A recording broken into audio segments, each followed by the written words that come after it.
Hey guys, and welcome to a little bit of more of a late night / bonus type video where we talk about the fact that Sony did kind of get a little bit, well, for lack of better terms, not the best deal. Now, I did go and touch on this in my prior video a little bit more, and I did say I want to talk about a little bit more too as well, so I figured might as well just do a little bit of like a, I guess, bonus / deep dive / talky type style video, but as we kind of wind down the night and we start up the next work week. Now, we have a lot of big things kind of going over here when it comes to this deal, a lot of big changes, a lot of court documents that probably will be coming out, and as well, like we're at least finally on the tail end of this big drama. There's been a lot of talk we've had to go through, a lot of discussions we've had to go through, and at the end of the day, I'm definitely one of those people where I just kind of can't wait to go talk about something new, but I do want to say, and I do agree on this, that Sony may have actually ended up getting a worse deal by being stubborn, and I kind of just want to do a deeper dive into this. So make sure you guys are subscribed, notifications on, give me your thoughts and comments down below. We have all the how links down below for the $50 off of the Samsung pre-orders, and of course Twitter and Twitch stream. We'll be hanging out on Twitch right now if you guys are bored, so swing on by and let's dive into the news itself. So we have been seeing a lot of folks now chiming on in, kind of giving their thoughts, the whole internet kind of being all up in arms, especially when it comes now to the fact that, well, the 10-year deal, it was not that good. I touched on this in the video I just made before. If you guys want more of, like, I guess, like a neutral type style video, check that one out. But for this one, we've been seeing people everywhere online now chiming on in and somewhat insulting PlayStation, but as well, kind of also making fun of their both cockiness, but as well also the fact that they maybe invested a little bit too much into the regulators that never actually played to their system.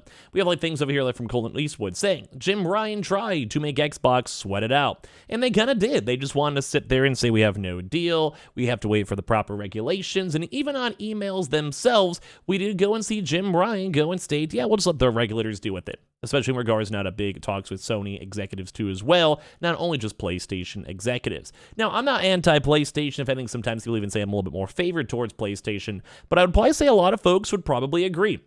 The end-all be-all for this is that PlayStation is losing potential games, and that's just a bad thing. Like, I don't know how you guys can say it in either way. If they would have did the initial agreement, they would have had basically 10 years of all these games, plus other various games too as well, locked in.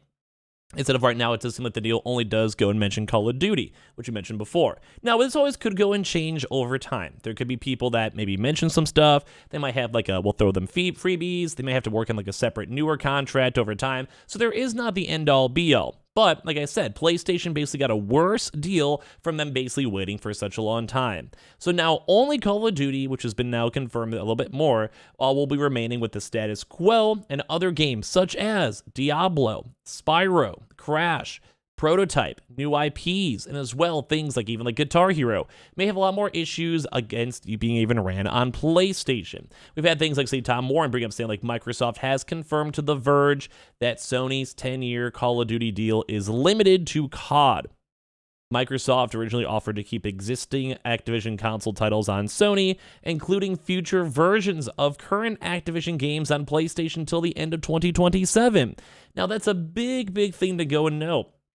Mainly because the initial deal is a 10-year Call of Duty deal. Call of Duty is massive on PlayStation. It's not a small game. A very large majority of the player base is involved in Call of Duty. They play Call of Duty. They buy Call of Duty. But don't forget there is other big games, such as maybe even Overwatch, that do have pretty big active player bases. Or things like Diablo. We did go and see confirmed that Diablo was the #1 selling game in the UK this past week. And that also means that what if they just stop all the long-term basic support? They did keep the support over here for Minecraft though.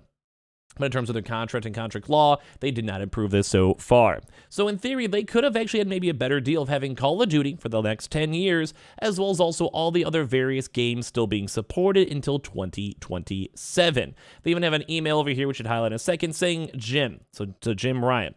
I'm writing to follow up on our prior discussions about Microsoft's intent to honor all existing agreements between Activision and Sony, and our desire to keep Call of Duty on PlayStation. As you'll recall, on January 31st, 2022, I sent you a written agreement with my signature memorializing Microsoft's commitment to Sony. And this apparently is the same thing that had till 2027, all the other Activision games, so like the things we mentioned, like a Diablo or Spyro or Overwatch, or, maybe even brought World of Warcraft to console, I don't know, whatever it might have been.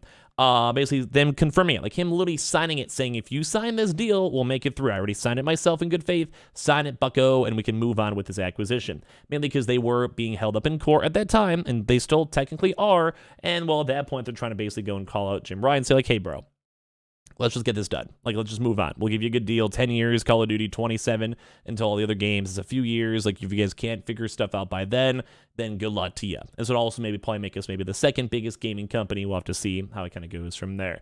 But obviously, they did not do that. Jim Ryan held off, and he did not go and sign, assuming that the regulators would block the deal. But funny enough, they did not go and do that. Interesting enough. And even some of the comments doing the tweets are very intriguing, where it's like, unless specified in the deal, Xbox should still make exclusive content for COD. They should do this with all their multi-platform first-party games, show Sony they can play the same game. And as well, it's just intriguing too, because a lot of folks are still saying, I agree on this one, we don't necessarily know what the financial split is on the Call of Duty deal they just signed. And that could be rough. They could have changed up the revenues. Like, maybe the initial revenue could have been like, 15%. And then they're like, no, we don't want to do that. Maybe this new deal is like a 5%. So maybe even them losing outside support for other games like Overwatch may even have been a better deal with them locking in a 10-year proper, like, similar rated deal now, and then kind of maybe continuing their exclusivity contract until 2024 if that is still on the books. So yeah, I don't know. It can kind of go either way. So you can either go have Call of Duty for 10 years, or maybe all the other various games and Call of Duty for until 2027, or as well, maybe a mixture of the both, or as well, there's also big different things for revenue. So I'm going to initially go and say maybe in the title and on the initial talk that maybe Jim Ryan messed up big. But in theory, maybe, like, we don't know the full-on contracts. They may have actually made a better call. But in all honesty, I think the mess up is a little bit of a slightly better clickbait, and at least in the current information, it seems like it was a worse title, especially if they could have included all the Activision games as well for the 10 years, which it does seem like, based on all the comments, Microsoft comments, legal documents, that it is actually a bad deal. Once again, we just don't know the specifics. I just want to include everything. Just, you had to be open-ended. Like, you don't want to be on top of that too. But either way, a lot of folks are saying, like, yeah, this PlayStation might have been bad. Like, Sony may have actually pulled a little bit of a crybaby act and kind of hoped and cried wolf to the regulators, and it never actually went through. Now, once again, I'm a PC gamer, and I'm also a PlayStation gamer myself, so I don't necessarily fully mind. As long as I still get my good PlayStation single-player exclusives, I don't think I mind too much, but as long as I also get to keep playing my games either on Game Pass, PC, or Xbox, I think I'm okay with it too. Although I do know not everyone has both, or a PC, or whatever, maybe they only have a PlayStation, but at least that does give people quite a few years to get back in the groove. Now, I would be more concerned, though, for games like Diablo, or Overwatch 2, where if they somehow, for some odd reason, do not go and keep their approvals too as well. So it kind of does make me a little bit on the sadder side too, because even now, so they even go and say on this stuff, like, Sony had resisted signing this 10-year contract too, and they basically had all these big sabotage versions too, and they were kind of just worried about this monopoly laws being pushed on in. So they heard the bombshell email from PlayStation read out in court via the FTC versus Microsoft hearing as well, and he even did say he didn't really care that much about Call of Duty, which was funny, because I would probably say I'd want to care about every game too. And apparently this also was after 18 months between Microsoft and Sony over the future of the Activision content too as well. So revealed that an August 26th email from the Xbox chief Spencer to PlayStation chief Ryan, including a list of Activision games that would remain on PlayStation, and Ryan apparently wasn't even happy, and that's why I'm still saying this might have been an awful deal. It was not a meaningful list. The list represented a particular selection of older titles that would remain on PlayStation.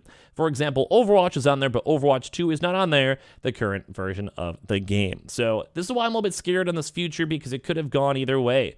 Like, apparently there was a big breakdown. People had issues with it. There was stuff that wasn't, like, apparently going on through. I'm not really necessarily sure at the end of the day, but just seemed very mediocre. So I want to hear your thoughts and comments on this. Was more of like a hotter take type video, more of an opinion-based video that I do kind of think that PlayStation did maybe mess up. Now, unless we could see the full-on actual analytics, the actual contracts, and everything else in between, it may not have been that bad, but it does seem like the tensions are still rising between the communities, and it does also seem like that Jim Ryan, at least based on the public perception and opinion and everything we've had a chance to see so far, may have actually been worse at the end of the day.